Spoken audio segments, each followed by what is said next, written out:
J'aimerais peut-être que Lina aussi nous fasse une présentation un peu de la raison pour laquelle ils sont dans le cœur aujourd'hui. Alors, Lucie Michel est le dernier couple que nous honorons aujourd'hui dans ce lieu, un lieu qui marque un peu la souffrance aussi, la souffrance de Jésus. Et Michel et Lucie ont traversé individuellement et en couple aussi plusieurs épreuves dans leur vie. Et aujourd'hui, je dirais que ces épreuves les ont rendus encore plus forts et plus amoureux que jamais. Et je me souviens, quand j'avais pris les dates de mariage au centre biblique, quand j'étais arrivée à eux, j'étais sûre que ça devait faire 35 ans et plus qu'ils étaient mariés. Et j'ai été très surprise quand ils m'ont dit ça fait 1 an et demi seulement qu'on est mariés, mais maintenant ça fait 2 ans.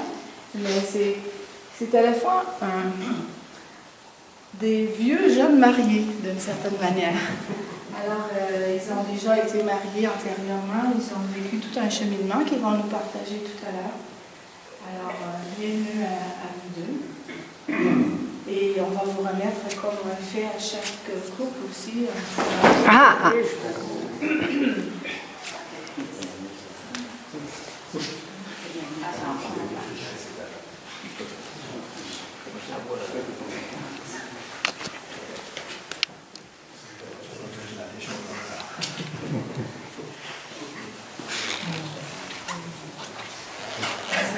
C'est ton mariage.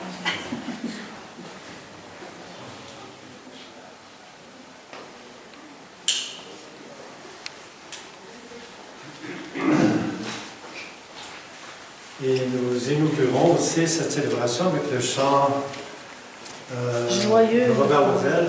Joyeuse Pâques. Joyeuse Pâques.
La paix soit avec vous.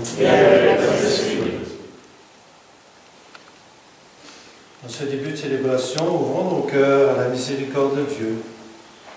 Et reconnaissons que trop souvent nous cherchons ailleurs qu'en lui le pain qui nous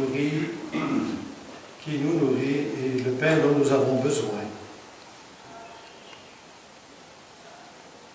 Seigneur Jésus, toi avec le Père et le Saint-Esprit, maintenant et pour les siècles des siècles.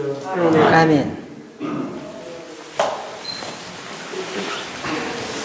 Nous utilisons les textes de la liturgie de dimanche pour ce qui est des 2 premières lectures et l'évangile sera spécial. Et la première lecture sera faite par Michel.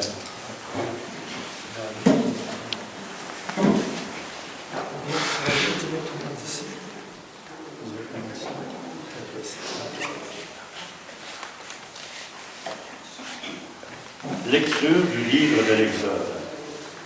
Dans le désert, toute la communauté des fils d'Israël récriminait contre Moïse et son frère Aaron. Les fils d'Israël leur dirent: « Ah, il aurait mieux valu mourir de la main du Seigneur au pays d'Égypte, quand nous étions assis près des marmites de viande, quand nous mangions du pain à satiété. Vous nous avez fait sortir dans ce désert pour faire mourir de faim tout ce peuple assemblé. » Le Seigneur dit à Moïse: « Voici que du ciel, je vais faire pleuvoir du pain. Le peuple sortira pour recueillir chaque jour sa ration quotidienne, et ainsi je vais les mettre à l'épreuve. Je verrai s'ils obéissent ou non à ma loi. J'ai entendu les récriminations des fils d'Israël. Tu leur diras: après le coucher du soleil, vous mangerez de la viande, et le lendemain matin, vous aurez du pain à satiété. Vous reconnaîtrez alors que moi, le Seigneur, je suis votre Dieu. » Le soir même, surgit un vol de cailles qui recouvrirent le camp. Et le lendemain matin, il y avait une couche de rosée autour du camp. Lorsque la couche de rosée s'évapora, il y avait à la surface du désert une fine croûte, quelque chose de fin comme du givre sur le sol. Quand ils virent cela, les fils d'Israël se dirent l'un à l'autre: « Mambou », ce qui veut dire « qu'est-ce que c'est ?» car ils ne savaient pas ce que c'était. Moïse leur dit: « C'est le pain que le Seigneur vous donne à manger. » Parole du Seigneur. Nous rendons grâce à Dieu.